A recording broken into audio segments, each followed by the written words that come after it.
హైదరాబాదు, ఆదిలాబాదు, సికింద్రాబాదు, అహ్మదాబాదు, ఫకీరాబాదు, అలహాబాదు, ఫరీదాబాదు. ప్రముఖ సంగీత దర్శకుడు జీవి ప్రకాష్ కుమార్ వనక్కం.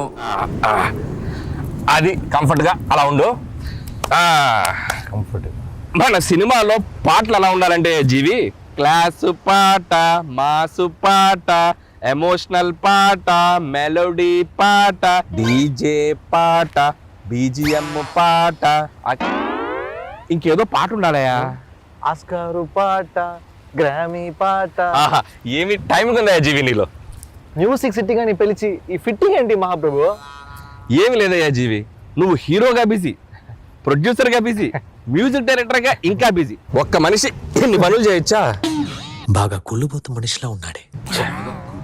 ఇంత బిజీగా ఉన్న నీతో మ్యూజిక్ చేయించాలంటే మా ప్రొడ్యూసర్ కాళ్ళు చేతులు కట్టేసి పని చేయించమన్నాడు. నేనే కాస్త వెరైటీగా ఉంటుందని పాతి పెట్టేసి చేస్తున్నాను. ఆహా, ఓహో, ఏమి తెలివి మహాప్రభు. అదేదో కాస్త చప్పట్లు కొడుతూ పొగడొచ్చు కదయా. కొట్టానండి లోపల, మీకు కనపడట్లేదు. వెదర్ బాగుందయ్యా, పైగా బీచ్. నీకోసం హార్మోనియం కూడా రెడీగా ఉంది. ఒక మంచి tune వాయించవయ్యా G V.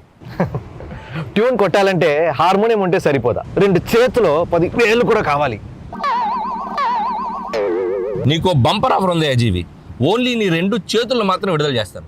Thank you sir.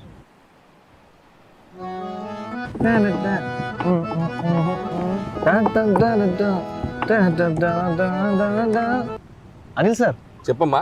నాకు ఒక లిరిక్ రైటర్ ఇస్తే చాలా కంఫర్టబుల్ గా ఉంటుంది. లిరిక్ రైటరా? ఎప్పుడో రెడీ. అతన్ని పాతి పెట్టి 2 రోజులైంది. మాసు పాట, క్లాసు పాట, 2-4 పాట, 6-8 పాట, మెలోడీ పాట, ఫాస్ట్ పాట, అనిల్ గారు ఓకే చేసిన పాట.